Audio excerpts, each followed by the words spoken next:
حضرت ابو ہریرہ رضی اللہ تعالیٰ عنہ کہتے ہیں یہ واحد بچہ تھا حضور کے گھرانے کا کہ میں نے دیکھا کہ نبی پاک صلی اللہ علیہ وسلم بیٹھے تھے تو یہ حضور سے کہہ رہے ہیں نبی پاک سے کہ نانا جی اٹھ کے کھڑے ہو. کہتے ہیں حضور کھڑے ہو گئے تو کہنے لگے میں نے آپ کے برابر جانا ہے. بچے جو مرضی ضد کر لیتے ہیں نا. قد چھوٹا تھا, عمر 7.5 سال تھی. کہنے لگے نانا میں نے برابر جانا ہے. تو نبی پاک صلی اللہ علیہ وسلم نے ہاتھ پکڑ لیے, فرمایا چل پھر ہو جا برابر.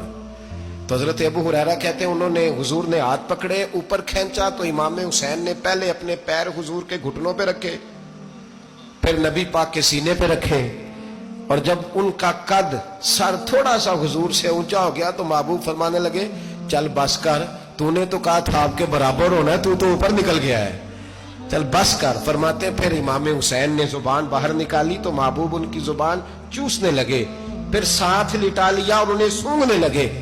تو میں نے عرض کی حضور آپ حسین کو سونگتے کیوں ہیں؟ تو فرمایا ابو ہریرہ مجھے حسین کے وجود سے جنت کی خوشبو آتی ہے, مجھے حسین کے وجود سے جنت کی. ایک دن حضور گزر رہے تھے. اصل اس طرح تھا کہ یہ نبی پاک کا حجرہ تھا. جن لوگوں کو اللہ نے مدینے کی زیارت کرائی ہے وہ جان سکتے ہیں نبی پاک کا حجرہ تھا. تو حضور کے حجرے کی اس جانب یعنی مسجد کی جو بالکل سیدھ ہے اس کی بیک میں سیدہ فاطمہ رہتی. تو حضور اکثر نہ نماز کے لیے جب نکلتے تو حضرت فاطمہ کے حجرے کے پاس سے ہو کر دوبارہ محراب میں جاتے. محبوب حجرے کے پاس سے گزرے تو امام حسین رو رہے تھے. تو حضرت فاطمہ نے کسی بات میں جھڑک دیا تو امام حسین رونے لگے. تو نبی پاک نماز کے لیے گئے تو واپس لوٹ آئے, اور واپس تشریف لا کے کہا فاطمہ حسین کو کیا ہوا؟ عرض کی یا رسول اللہ تنگ کر رہے تھے, میں نے ڈانٹ دیا ہے. کیا خوبصورت جملے ہیں حدیث پاک میں. سرکار نے فرمایا فاطمہ اس کو حسین کو نہ رونے نہ دیا کر, یہ جب روتا ہے نا تو میرے دل کو تکلیف ہوتی ہے. تو بی بی صاحبہ کہتی ہیں یہ حکم آیا نبی پاک کا میرے نام, پھر میں نے ڈانٹنا چھوڑ دیا. یہ ان کے فضائل تھے. کب ان کی تربیت خود نبی پاک نے فرمائی, خود ڈیوٹی.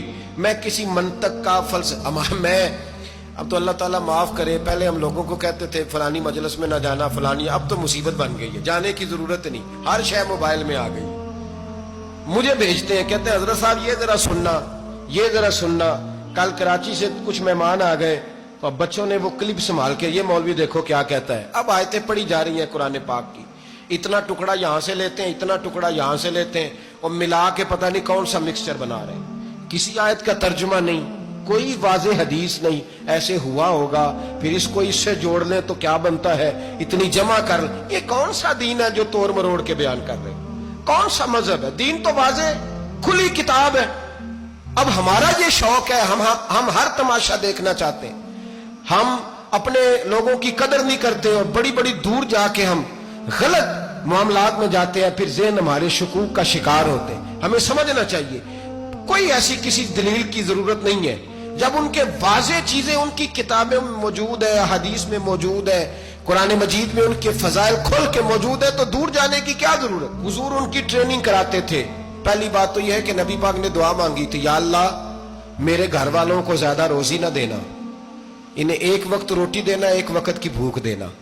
یہ جو 10 دن کربلا میں انہیں ٹینشن نہیں نہ ہوئی, انہیں عادت تھی فاقہ کرنے کی, انہیں 3 دن وصلی روزے رکھنے کی عادت تھی. پہلی بات. دوسرا یہ کہ جہاد کی تربیت حضور خود کراتے تھے. حضرت فاطمہ زہرا کہتی میں پردے کے پیچھے دیکھ رہی تھی, نبی پاک نے امام حسن اور حسین سے فرمایا چلو میرے سامنے کشتی لڑو. تو دونوں حضرات آپس میں جب کشتی لڑنے لگے تو نبی پاک نا امام حسن کو کہتے ہیں حسن حسین کو ٹانگوں سے پکڑو, حسن حسین کو پیچھے سے پکڑو. جب نبی پاک بار بار امام حسن کو بتا رہے تھے تو سیدہ پیچھے سے بول پڑی, کہنے لگی یا رسول اللہ آپ چھوٹے کو بتائے, آپ بڑے کو بتا رہے ہیں. بڑا تو پہلے 11 مہینے بڑا ہے, تو آپ چھوٹے کو بتائے بڑے کو بتا رہے. تو فرمایا فاطمہ تو چپ کرنا, جو میں دیکھ رہا ہوں تو نہیں نہ دیکھ رہی, ایک کو میں بتا رہا ہوں دوسرے کو جبریل امین بتا رہے ہیں.